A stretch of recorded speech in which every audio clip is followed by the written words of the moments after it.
I am unashamed. What about you? Welcome back to Unashamed.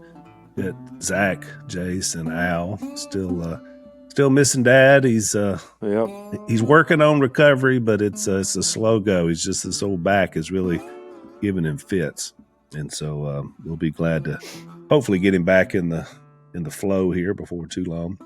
But that puts Jase in the old Duck Commander duck call room. It's growing on me, Al.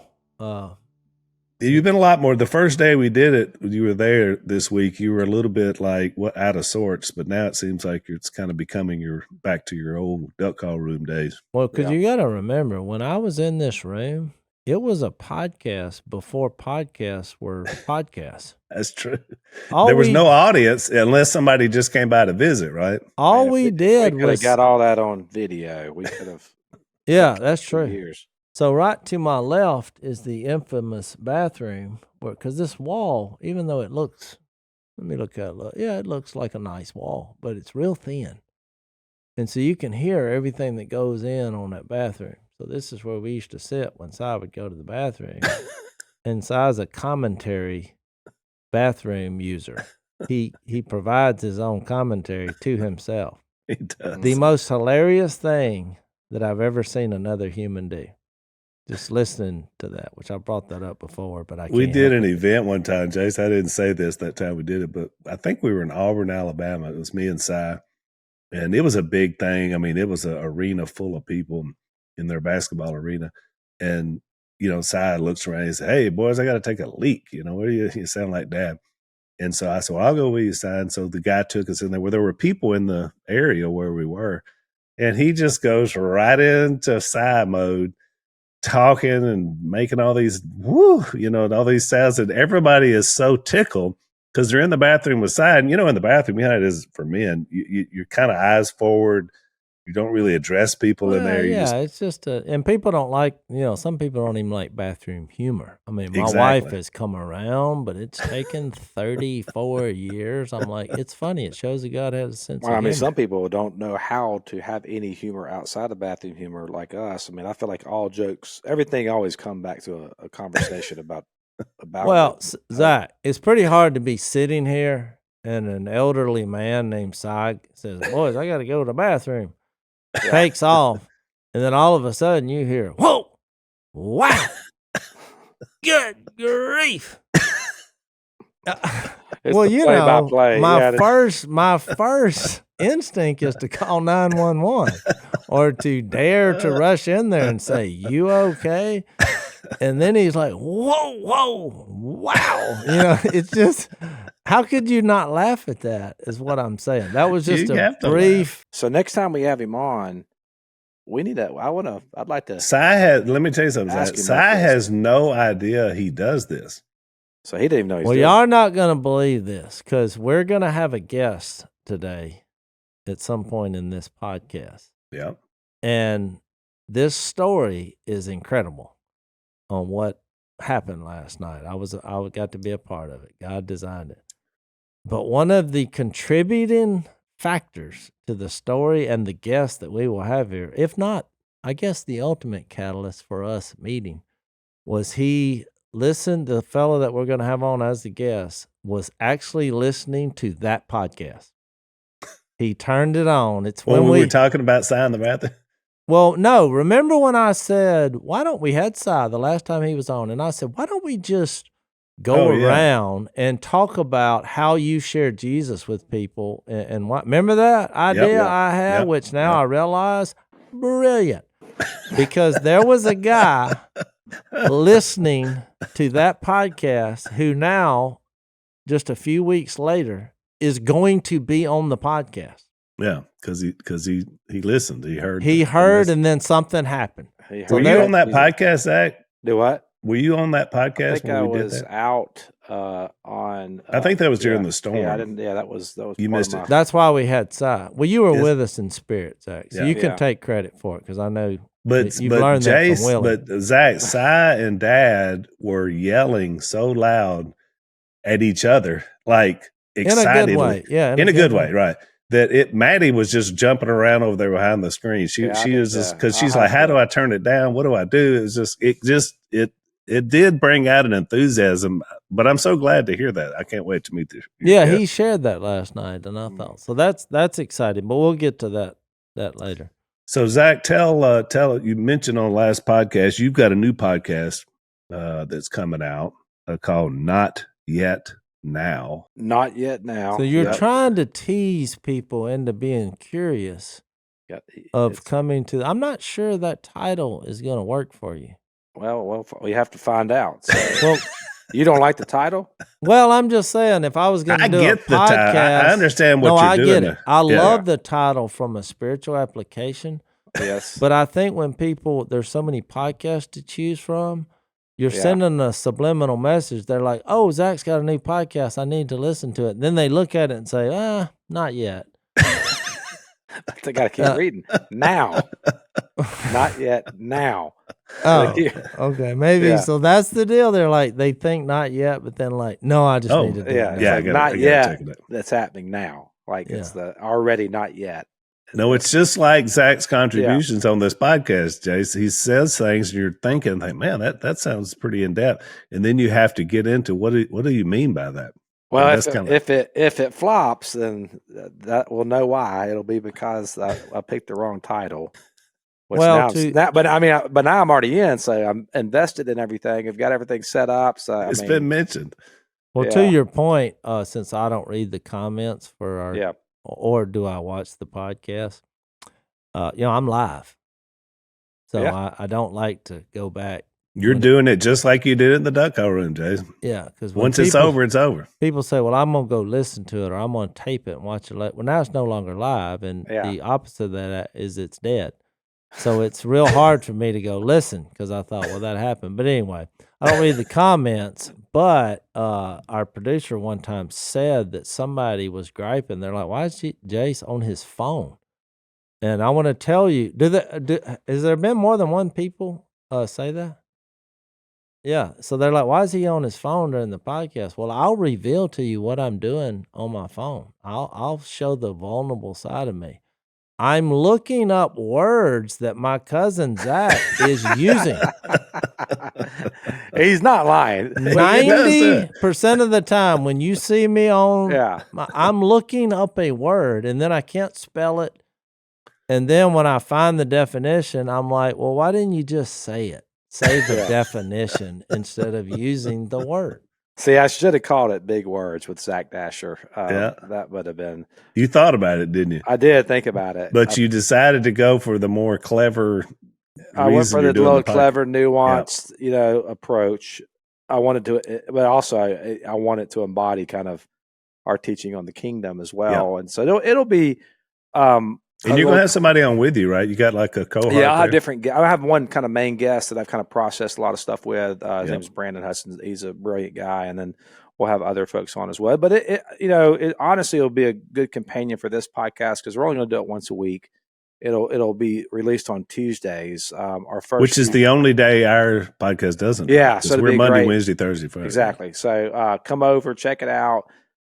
Leave a review. If the review's good, if it's bad, don't leave it. If send it to Jace. Send that to Jace if you don't like it. You need to take constructive criticism. I hear it, Jace. I really do. I know you love me, and and I will say that you are creative and you are a brilliant marketer.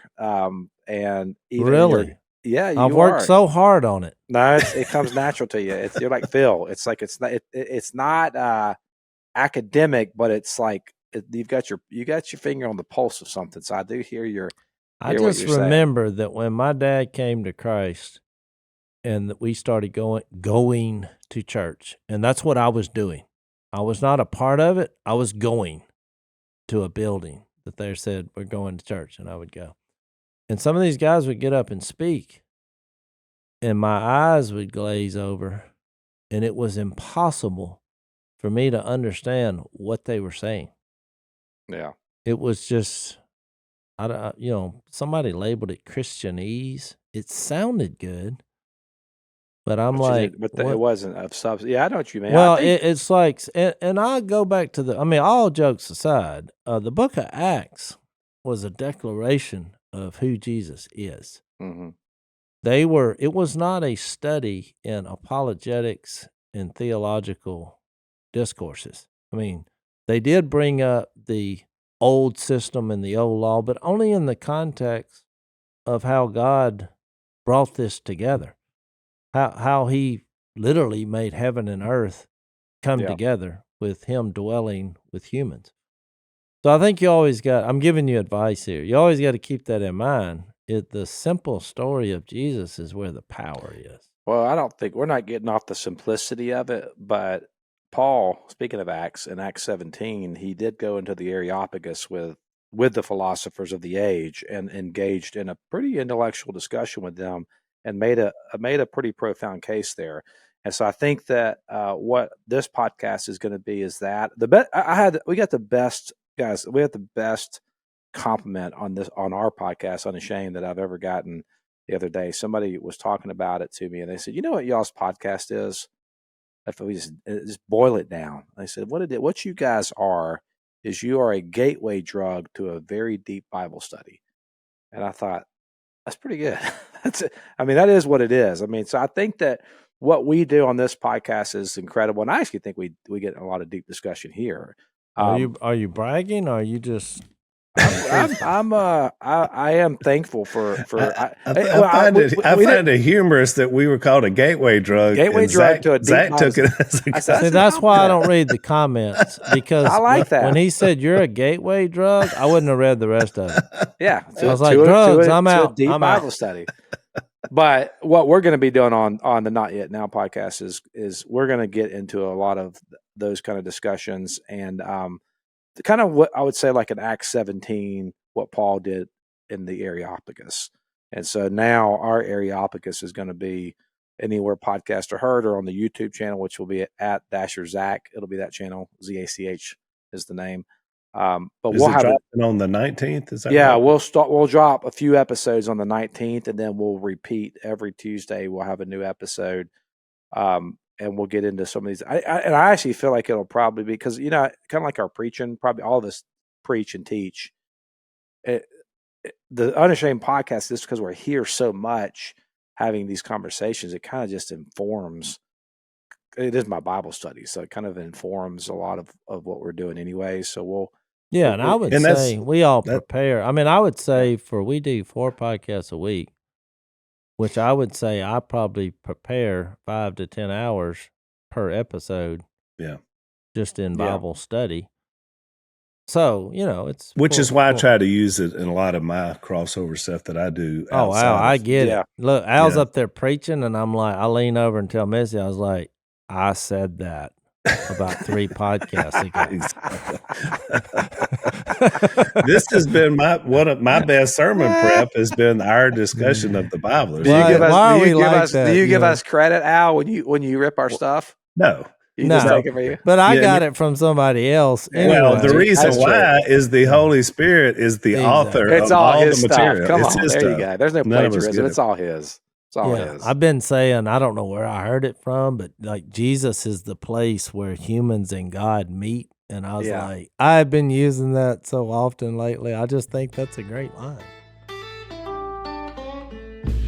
Jase, one of the blessings that Lisa and I get in our just going to and fro in America is that I'd say probably 75% of the speeches that we make around the country are on behalf of the unborn. We do a lot of fundraisers for pregnancy centers and Right to Life groups. And it's a blessing to be able to, go out and meet people that are like-minded, because being pro-life it's a lifestyle for us. Yeah. I mean, being people of faith, we love the Lord and we love people because we believe they came from the Lord. So, which is why we've been active in adoption and fostering, and we're just like, the glory of human life is awesome.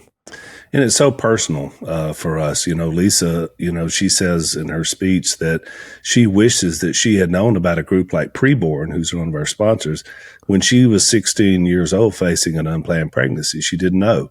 And she could have heard that baby's heartbeat. She would have made a different decision. So It's personal to us. We love Preborn. They're the nation's leader in introducing mothers with unplanned pregnancies to their babies. They know, and we know, that once a mother hears that heartbeat and sees that life growing inside of her, she's twice as likely to choose life. So we're standing up and joining their fight. They have saved 300,000 babies. That's how many they've rescued through their network of clinics. So we love them and we support what they're doing. They also provide love, support, and counseling for up to 2 years for free. One ultrasound is just $28, and 140 can help rescue 5 babies. So let's join together. Let's help mothers choose life. To donate securely, dial pound 250 and say the keyword baby. That's pound 250, keyword baby, or go to preborn.com/unashamed. That's preborn.com/unashamed.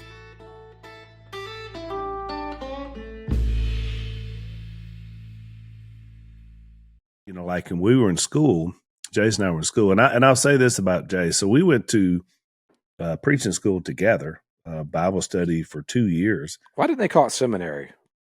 They didn't call ours a seminary. They didn't called call it ours- Bible school. Bible school is Yeah. what ours was But called. But I'm not even sure. It was seminary for. Oh yeah, Yeah. Most of the people there turned out to be like preachers for. Like I didn't, but Well, that's what I was going to say, though, Jase. I felt like, of course, I'm almost 5 years older than you. I was married and had kids, and I was looking at maybe doing something because the duck call business wasn't working out for everybody. And, you know, I never made any money doing it. And so this was an opportunity to me to just see if this might be something I would want to do. Yeah, but I wasn't sure. But what I liked about Jase, and when we were learning together, of course, we're driving to school every day together. So we're having conversations about what we had learned, or a lot of times it was about our fellow students and some people that annoyed Jase or whatever. And so we were looking at it from different perspective, but I always appreciated your perspective, Jase. It was always unique, even back in those days. And like when you would do a chapel lesson, which was the only time we really got to hear each other as students, as we're learning, I always thought, man, Jase has just a different way of looking at it, you know, and you were young, so that may have been part of it. But I think it was because you were living Acts, because you were, you know, all these people, your friends, the list you've talked about before, you're leading people to Christ. We got small groups going on every other night. I mean, we were in it. We were in the thick of it. And I think that's always been a positive. And that's why our approaches, mine and yours, are a little bit different in terms of how we get to text or how we explain it or how we talk about it with other people. But I think that's what makes our podcast so good. I've said this before. Of course, we hadn't had Dad for a minute, but yeah, I feel like we're looking at it from 4 different gifts of perspective in terms of ministry. I think mine is more pastoral. It's where I'm a grinder. You know, it's just the way I've always done ministry. Zach is definitely more of the apologist, kind of the deeper thinker, the looking at the nuances of things that are interesting and different. Jase is the evangelist. I mean, it was just sharing Jesus with people. I mean, making sure we keep it simple and keep it real. And then Dad's the prophet. You know, he's the one that's black and white. There's no middle ground. There's no gray. And he's going to hammer it home because he thinks like a prophet. He thinks like, you know, Elijah, one of those guys. So I felt like God brought us together as a quartet with all those different perspectives. And that's what helps, which y'all both mentioned about Peter and Paul. You know, Peter had the same struggle. You remember he said in either 1st or 2nd Peter, you know, Paul, we love him, but he's kind of hard to understand. yeah. I mean, he was just having exactly. a moment. He was like, you know, I love him, but whew, you know, some of his stuff. Yeah, bless his heart. And I've used that many times. 'Cause Yeah. it's like, especially when you're arguing about some of the stuff that Zach will probably get into. Which he's right. I have these conversations and these discussions. We've had more biblical arguments as a family than you can count. I mean, but it's a good way to learn because people put their positions out there. But some things that Paul writes is hard to understand, which causes a healthy discussion. And nobody in our family gets their feelings hurt. So it's a safe place to really go off on people. I say for the most part. There's been a few times in our family history through the years where people got a little hot, you know. it kind of cracked through. I remember one. Yeah. Well, one of them was involving your dad and my dad, I think. As they were leaving the his yard. They're Phil still hollering at him like, you're wrong. Well, because what happens is you get, and we kind of try to avoid it on the podcast. We try to stick to the word as much as possible, but you get into these areas of just church stuff and, denominational stuff. And that's a lot of those old arguments like that. It was more over that kind of stuff, which is really not even, I mean, it was biblical in the sense we were talking about the Bible, but it would get into but this is the way it's always been. It's got to be this way. And so those arguments, they tend to be much more heated. Well, right. But I think the reason we're bringing this up is because Colossians 2 really gets into a difficult passage of Scripture. He spent the whole first chapter talking about who Jesus is and what you have, and things are going great. And it's such a rally text because everybody can dive into that one. And he gets to chapter 2 and verse 2, and he's like, okay, here's my purpose. I mean, it's like, okay, this is Jesus. He's awesome, King of Kings. You're devaluing him in a certain way subliminally, because why is he stressing this so much? He's like, you don't realize when you said Jesus is Lord, that's it. There's nowhere to go from there as far as transformation and growth and maturity to your life. So he gets to verse 2 and he's like, my purpose is that they may be encouraged in heart, united in love, so they may understand, have complete understanding, and know the mystery of God, which is Jesus Christ, in whom are hidden all treasures and wisdom and knowledge. And so then he's like, well, I tell you this so that no one may deceive you by fine-sounding arguments. So he brings up the idea, and he kind of doubles down on it when he gets to it in verse 8, because he says, see to it that no one takes you captive through hollow and deceptive philosophy. So danger. In the TV world, Jace, we call this the tension point. Yeah. So we just brought tension. Yeah. So Jace, this is why this is going to be the podcast. We have to be able to combat hollow and deceptive philosophies. Exactly. But we do that according to Paul. But as you just mentioned, anchoring it in Christ. Oh, exactly. So when anybody disagrees with anything that I say, I immediately go first to Jesus, kind of like Paul did. Because Jesus is the one that changes your heart, and he changes your mind. I mean, we're going to get to this, which I'll save it, but I really want to get into it. When he gets to chapter 3 and he's like, set your hearts on things above, set your mind. What's it say? Set your minds, set your hearts on, since then you have been raised with Christ, set your hearts on things above, where Christ is seated at the right hand. Set your minds on things above, not on earthly things. So it's the heart convicts you in Jesus, but it allows the mind to change. Yeah. Just think how that works. So he says that, set your hearts, which is your decision, desire, infrastructure inside your body, not talking about your physical heart. And then set your mind. Well, that's your reasoning. That you read these scriptures but then he goes on in 15 and 16, and he says, let the peace of Christ rule in your heart. And then 16, let the word of Christ dwell in you richly. Well, just think about that. Set your heart. Well, then Jesus rules your heart. Set your mind. And then he's like, 16, let the word of Christ dwell in you richly. So there's your sermon. Yeah. There's something about setting and letting Christ at the center, because it'll not only change your heart, it'll change your mind. Yeah. When you get off. Because the danger that you have in any time you engage in any kind of Bible study or philosophical argument or discussion or anything about culture or doctrine or theology, all the ologies that we get off on, the problem is when we take the thing and put it first, and in this case, like Paul does not start with argument against hollow and deceptive philosophies. He doesn't begin there. And he begins with the centrality of who Christ is. So that's what we have to always start there. And then that's our basis, that's our filter when we study who he is. and who God is, and then the hollow and deceptive philosophies, the way we approach that is we just see how does that stack up against who God is. Exactly. And when that doesn't fit, then we can reject it, and we can. And I think it's the best apologetic ever, or the best.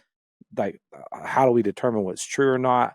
If you examine the nature of God, what you're going to see is you're going to see beauty itself. You're going to see love itself.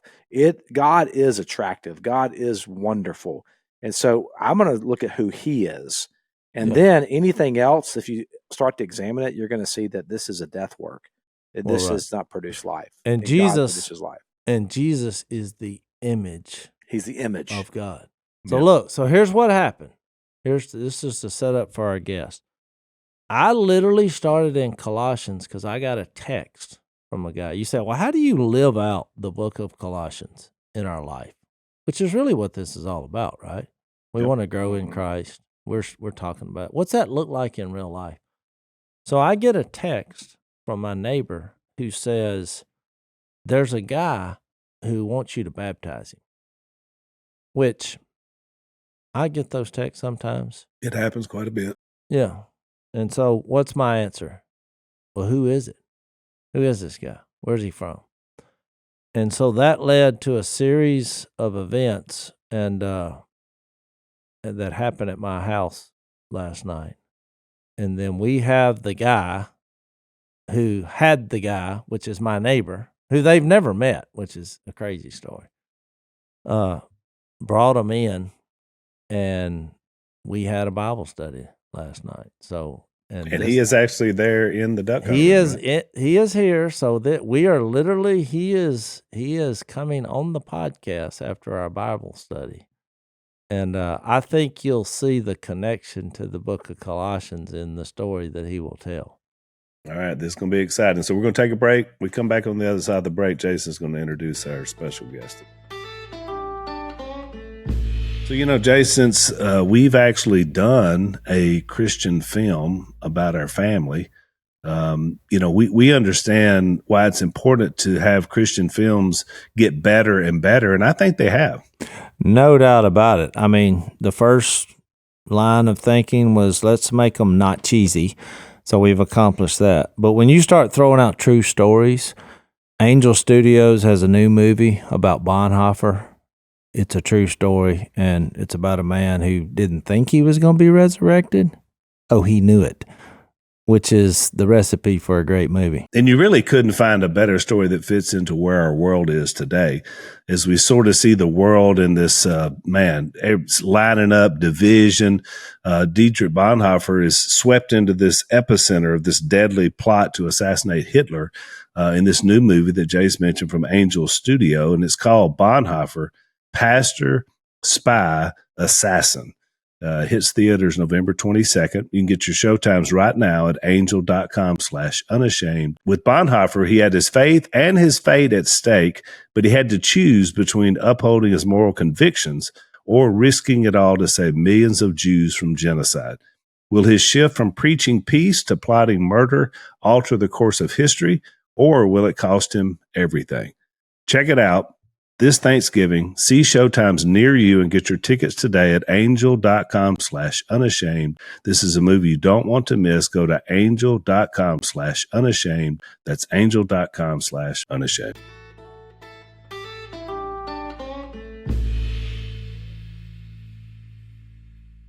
Welcome back to Unashamed. Jace, the frame is wider. You have a rather large young man there sitting next to you. Tell us who he is. Well, the backstory of this is I'm back in the duck call room, but I'm by myself. And everybody needs a friend. And so I'm going to introduce our guest, Colton McKivitz. I got that right? Yes, sir. And we met actually last night.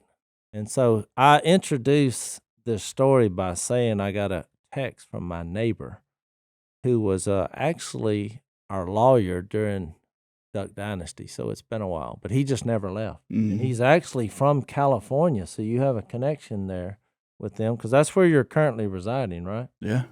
Yep. And so I'm introducing. Well, let me just ask you, this will be funny. So, what do you do for a living? Professional football player. He is a professional football player. The NFL, the National Football And he's not a wide League. receiver. He's not a wide receiver. No. I could tell he's on the line somewhere. I can tell that from looking at him. Yeah, maybe wide, but not a receiver. Exactly. There you go. But do all offensive linemen want to be receivers? I mean, do you want to them put you in that package where you get that touchdown? Oh, there's the ultimate dream. I mean, it almost came true, but they called in the pass personnel and they yanked me out pretty quick. Really? But yeah, it's in there. And Oh, so yeah. you play for the San Francisco 49ers, which is interesting. So actually it was really weird last night. So they came over and you actually pulled in next door, Yeah. which was my neighbor's house, but you had never met my neighbor. So somebody within the San Francisco organization knew my neighbor. Yeah. And I think you wore maybe a Duck Commander shirt. Yeah. Sweatshirt. Yeah, and so maybe you should tell the story on how did that happen? Because that was the first question I asked. I was like, how did you get here? Hmm. Yeah. I mean, it's a crazy story. A guy, Targan Azim is his name. He works in the 49ers. Yeah. He's part of the, ownership group and does a lot of, empowerment work through the owners. And, we were going to go on a bear hunt with him the year before, me and my buddy. You look like a hunter. When I saw you, which we'll tell that story. Al, when I was like, I'd never met this guy, and I was like, well, we'll see how this Bible study goes, but we might have you on the podcast. And then I got to thinking, I don't even know this guy. I've never met this. And my neighbor, he hasn't met you either. No. And Just a phone Al call. found a picture when he Googled your name. We can show that. And you were duck hunting. I don't know if you're familiar with that picture. Do you have that picture, Maddie? Yeah, you had. Well, what I was impressed, you were there with two other guys. They've got the face paint on. You didn't, but you're the one that had 6 mallards hanging around your neck, a limit of mallards, and you were wearing a Duck Commander beanie. And I was like, well, this is our kind of guy, right? Yeah. Beanie is what I was like, sold. He's Let's in. do this. So anyway, back to your story. So the guy, he sets you up, Yeah. my neighbor, Yeah. who's from California. Yeah. And I've always considered him a weirdo that I love because he was from California and he's a lawyer. Mm-hmm. And he really wasn't a hunter when we met him. So it was just, he's always seemed like kind of the yuppie of the neighborhood. So, yeah. So you reached out and actually asked about being baptized. Yeah. So how did you get there so we can set up for the audience? So he said, come up, he had a hotel in Pollock, Idaho. And we just showed up, he's like, come bear hunt for 3 days. And, we were kind of checking out his property and, I had the Duck Commander sweatshirt on and walking back to the house, he goes, you want to meet him? I was like, you hear it and you're like, you take someone, word for what it is, like, oh yeah, sure, and whatever. And then through the, empowerment work and game plan I've been doing with him, I struggled asking for help growing up. And then even in my early career with the NFL, and I was like, you know what, let me ask this guy if it's all talk or if it's real. Sure enough, I asked him, I was like, hey, my dad's dream, was to get baptized by, the Duck Commanders. And, we've always been a fan and grew up watching all the videos and everything. And, a couple days later, he's like, hey, it's a go. I'm like, really? I couldn't believe him at the time, it actually happened and, you finally asked for help and it, happens. Holy cow, listen to it was kind of a cool series of events. I knew God was listening and that was kind of my first, time hearing it for real. And, he said it's going to happen. Listen to the podcast. And you actually, I brought this up earlier. You actually were listening to the podcast where we had Cy. Yeah. And so tell us about that. So how did you you just picked a random one? Yeah, it was a random one. My fiance, she was working that night, so I had some time to fold some laundry and, study plays, and I put the podcast on. And it was right after I asked a couple days later, and I you're talking about getting baptized and what it really meant. And, you know, I had never been baptized before. And, you know, I'd grown up in the church and being a Christian. And, you know, I never knew if it was a thing that I actually had to do or if, you know, I wanted to. And sure enough, you guys are talking about being baptized and what it meant. And, you know, I knew it was time that, you know, I had to take that step and really, you know, let, you know, God control my life and, you know, really follow and have a relationship with him. And I knew this was going to be a part of it. Yeah. And sure enough, you know, Cy, as crazy as you see watching, you know, from the outside, and he goes, you know, if someone put a gun to my head and, you know, I'd tell him, pull the trigger, I'm ready to go to heaven, meet my maker, and, you know, I'm ready for it. Yeah. He's like, I'd go today. And that hit me hard, man, because I was like, you know, why wait? I've done a lot of very conservative and waiting on things in life, and, you know, kind of sit back, and I was like, there's no time. I was like, this is available. You know, God has a plan for, you know, all this to unfold and work, and for me to listen and actually act upon it. And sure enough, there's a reason we're here today and a reason we met. I have to say, Jase, I was really proud of our network, Blaze TV, who provides us this platform to be able to do our podcast, and how they covered the hurricane and how they did it early. I mean, because there just wasn't a lot of people in there early, and they were. Glenn Beck was in there, helicopters and goods, and then I appeared on their show, kind of their new show they do, just telling, because I was an eyewitness, I had been there. So they did a great job, and I think it shows you kind of in this world of media that we're in now, there's a lot of narratives and agendas that go on in the national media. And I really am proud of Blaze TV, and I'm proud to be on their platform. They're independent, but they love God, they love America, and they allow us to be able to talk about the Bible, which is, you know, what this podcast is all about. So we want you to be able to see what Blaze is all about. And they've got the biggest discount ever, $40 off the annual subscription. A lot of you I know have already subscribed to Blaze and enjoy all their other content. So that's what we want you to do. If you love Unashamed and you support what Blaze Media stands for, visit blazetv.com/Robertson. Use the code Robertson40 at checkout to join. That's blazetv.com/Robertson. Use the code Robertson40. You get $40 off. There's no better time to sign up than now.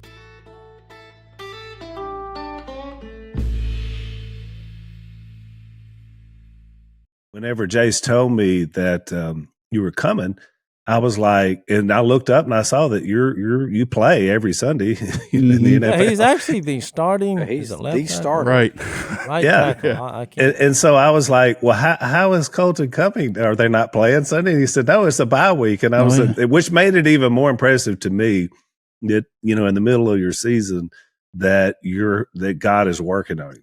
You know, I mean, just that you were open to his leading and to, you know, to where he was going to take you. So I thought that was really a cool part of this story, is that, because, you know, we all look at it and say, once you guys start playing football, you know, you're not thinking about anybody else or anything else, but it's not true. I love what you said. I'm folding laundry and I'm listening to the podcast. That's what we did. So that's, you know, that's the way we live, you know?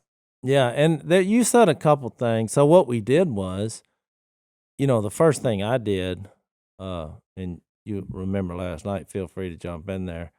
You know, I sat down and I brought up Colossians 2 because that's where we're at, which we said in the first segment. It's a difficult passage to wrap your head around. I mean, baptism comes up, but I actually, you know, read this where we're at in the podcast, so I thought it would be a good living illustration. Because from what I gathered pretty quick, you were a little confused on exactly what happens here. Mm-hmm. And if you remember, I started with Jesus. I said, look, this is about Jesus saving you. Yeah. And I basically just went through several verses where people were baptized and, you know, what it means.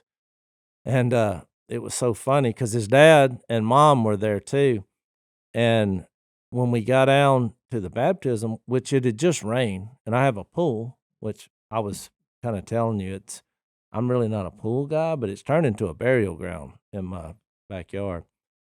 And it had just rained, and when I hit that water, it was about the coldest that I've been in years. A chill hit me, and I was literally shaking, and so was his dad. But Colton showed no sign of that. And I was like, what's up with this? And he's like, man, I do an ice bath every day. So it actually probably seemed warm to you. Oh yeah.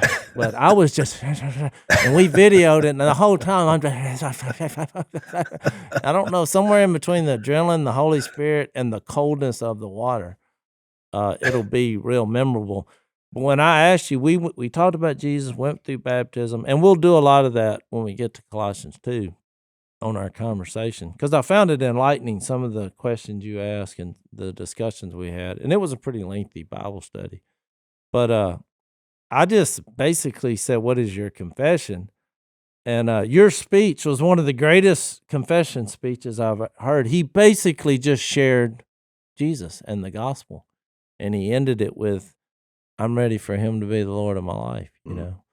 And so I did something I don't normally do. I said, I'm in no way going to attempt to raise you up. We're going to rely on the Holy Spirit and you. I'm just going to put you down and then back up. And so that worked well. And then we baptized his dad, which became a real powerful moment because it came back to my childhood, where my biggest issue was my dad, just because we were, before he was a Christian. And, my dad baptized me. And in that moment, we talked about it last night, we became brothers. We're father and son, and we became brothers, in the faith. So it was a really, really cool moment, Well, everybody has a different way of kind of describing that moment, Colton, that you experienced. And you mentioned your fiance. I always explain it in a relationship like that. Some person that you love, the love is there, the commitment is there. You want to spend the rest of your life with this person. And then at some point you're going to have a wedding where in that wedding, you're going all in. The whole world knows we're now one for life. And that's, to me, sort of like what your baptism is. You already have a relationship. You love the Lord, but you want to make it public. You want to just say, you know what, I want everybody to know I'm all in. And so I always describe it, it's not a perfect illustration, but it's a pretty good illustration because there's really only two vows that you take in life that seriously. And one is your one with your Creator and your Lord, and the other one is with your bride. And so, and both of those, we spend our whole lives, trying to do it the best way. One thing that came out of our conversation I was going to ask you about is, you kind of looked at it like your parents, you were very complimentary of your childhood. I mean, I remember I asked you how your childhood was, and I think his parents, who are in the studio with us, you said it was awesome. It was fun. It was a great foundation.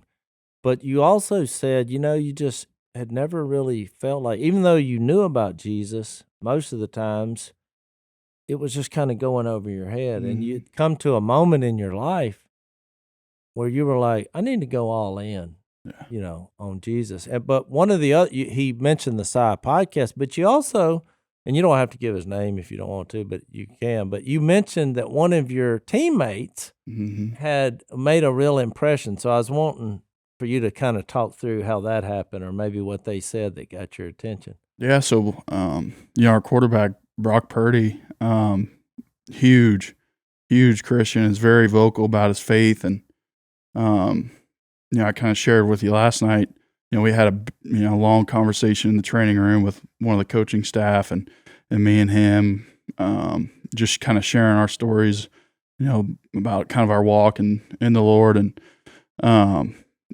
it was a couple months ago in the OTAs. That's our off-season program. I went to his locker. We were talking about the end times, and it kind of struck me. He's like, "I'm ready to go." He's like, "Fine." He's like, "Let's go right now." I was like, "I'm excited to go to heaven and meet my Creator and have that." And I was like, I checked myself because I was like, "Man, I don't feel like that." And I was like, I was like, "What am I?" Because I always had, God was always in here, but I wasn't listening. And I didn't know how to have a relationship. I always knew it was there, but I couldn't hear it.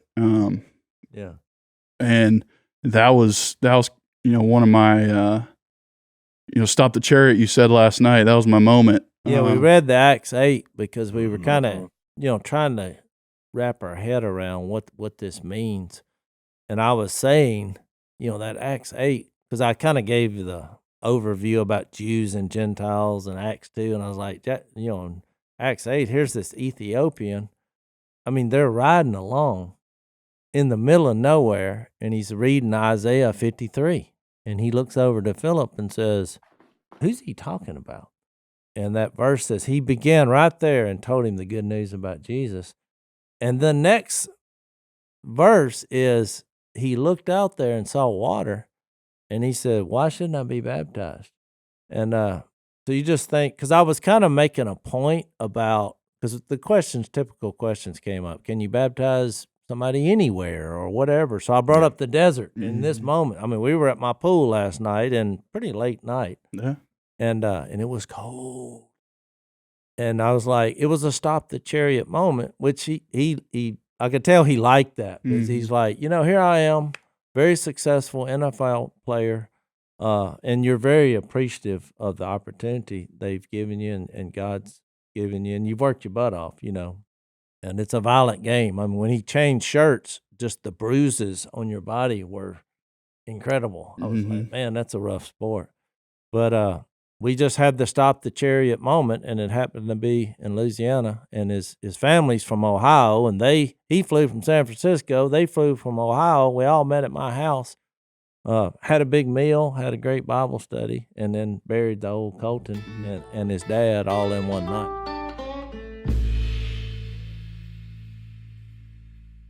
Colton, there's no doubt. I mean, you realize that even, I'm so glad you said, I didn't know that about Brock Purdy. I know he's a great quarterback. He's been amazing. And he seems to be not the kind of person that's, he seems to be in control of himself.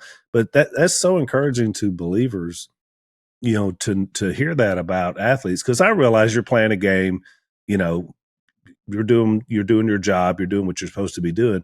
But that's why we love to see that in people that we admire. And, look, the NFL you guys are the modern day gladiators of our culture. You're out there, big guys running around.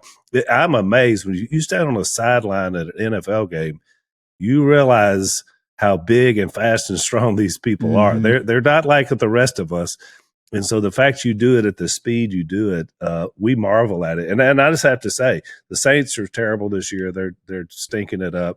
Cowboys, same way. I'm a Cowboy fan too, but I'm going to be pulling for the San Francisco 49ers the rest of the way. Are you officially switching over completely? We're for this season. I'll have to see what happens at the end of the season, because they had a rough start, but they're starting to put it together. But after meeting this man and hearing about Brock Purdy, I'm all in for the 49ers. Well, yeah, and you know what was funny? As soon as he said that, my wife, who has become a football fan, she was like, well, I guess I'm rooting for the 49ers now. That was her first response, which was that was mine when I was hearing this story. But I wanted to bring up, because your journey, and I know a lot of our listeners want to hear, I mean, there's no doubt, you're a country boy. You have followed us through we were talking about the Duckmen videos, and your dad kind of became famous when you were at West Virginia. You went to college at West Virginia, and because their mascot, is it a raccoon? Yeah, it's a mountaineer, and he's got the raccoon skin cap. Yeah, his dad. So they showed me a picture when his dad was at the game, and your first impression would be, whoa, But like and that's a lot coming from you, Jase. Oh yeah, I was like, whoa! It literally looked like the raccoon was alive on top of his head, and he's like, oh, once he wore it, everybody wanted him. It became a thing, I've seen him in the stands before. Yeah, we're the Mountaineers. Let's go, because a raccoon's tougher than he looks. Yeah, he's scrappy. Yeah, I wouldn't want to scrap with one. Cut you up. But what was interesting is, and so I think somebody asked you last night when you were drafted. And so tell us about that process, because it was during COVID. Oh, yeah.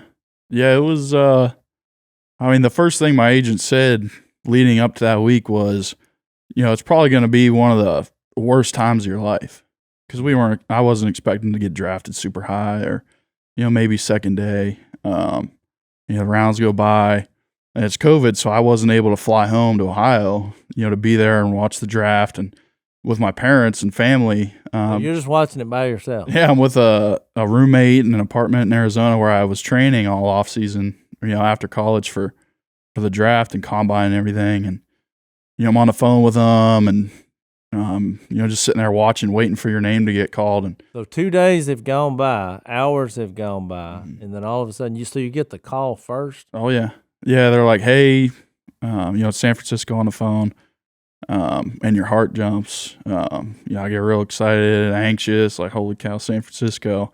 And they're like, we're trading the Miami Dolphins for the 153rd, pick in the 2020 draft. Oh, so they traded up for you. Yeah. Which made you feel, okay, Yeah. now we're talking. They were like, we were going to take you in the 4th, but we figured we can get you in the 5th. I was like, all right. They saved a little bit of money, but no, it was cool. It was awesome. They took you in the 5th round, and look, by an ironic twist of fate. Now, I don't know. I don't think Brock Purdy was in that same draft. Or was No, he's in his 3rd year. Yeah. So in Brock Purdy's draft, he was actually the last player picked in that year, which you know what they call that? Do you know what they call it? What do they call it? Y'all don't know that? Mm. The last person, what is the last person called who is picked in the NFL draft? This is interesting. Mr. Irrelevant. I've never heard that. That's you said that last yeah. night, which I knew that. But isn't that funny how he became real relevant in your life? Real quick. And real relevant for the 49ers and the NFL. I mean, the guy, he's a kid to me, but the guy, like, I've never seen a rookie, like, take it on the game the way he did and was so good. If he hadn't gotten hurt that first year, I think y'all would have won the Super Bowl. I don't think there's any doubt about that. But so they picked you, and it was a COVID, like you didn't get to celebrate with your family. And even the season when you first played, you told me, which I have forgotten about that. So his first year was the year they didn't have crowds. They had the cardboard. Cutouts of people, fans that send in pictures and dogs and stuff, and you run out. It's the NFL. You're pumped up. Your first NFL game. They got the noise going, fireworks, and you run out, and there's not a sound. Oh, man. There's no people. I cannot even imagine. We all just kind of saw that, thought this is stupid, and went on. But can you imagine for his first game? No. There's nobody out there. I mean, even though it's on TV, you're like, I know that had to be a difficult thing. Yeah. And just kind of miserable. And you were coming from West Virginia, which has a great fan base. Yeah. And, I mean, that's an exciting place for football. So you have to go to just an empty stadium. It's hard to imagine.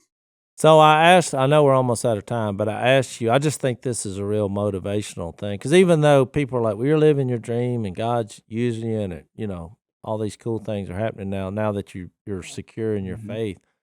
But after the first year, you had a difficult time. Yeah. You actually got cut. Yes, sir. And so you're like, well, it's over. Because I asked him, I was like, what really motivated you? And so describe that process about you eventually being, here we are 5 years into it, and you're the starting right tackle. Yeah, I mean, that rookie year, you kind of get a redshirt year with the Niners. If you show enough, in that first year, they're going to keep you around and try and develop you. And, I didn't make the development. I didn't get better on that second year. And they're like, hey, numbers aren't right. We're going to let you go. And actually, when I got called in, I thought he said, hey, you made the team. And I was like, oh, thank goodness, because I knew I was on the block. Yeah. How devastating is that? And he's like, no, you misunderstood me. Yeah. You're out. Yeah, man, I broke down, and I vividly remember all I said was, thanks for the opportunity, and walked out. And I tried walking out the building like, no, hey, you got to talk to your coach and everything. And I'm like, I'm getting out of here, man. I was devastated. Yeah. My dream had been broken, and it was all because of me. So that was the hard part. But I was madder than heck, and I wanted out. I wanted agents talking to other teams to get on the active roster, Houston, Philly, Carolina, everywhere. I was like, get me out of here. Luckily they're, unfortunate for the guy, but there's an injury and I got bumped up to active, and those first couple of weeks, you don't make the pay in on an active roster. You don't have the guarantees of a spot. And, that the first couple of weeks I was hard to deal with, cause I was angry at the world. And then I kind of had a realization that, this is an opportunity for me to not lose it again. Rarely do you get a second opportunity at something, and even at your dream. I took it and ran with it, and they had an idea, that I could be a starter, and it was in there. I just had to have the work ethic and, belief in myself that I could do it.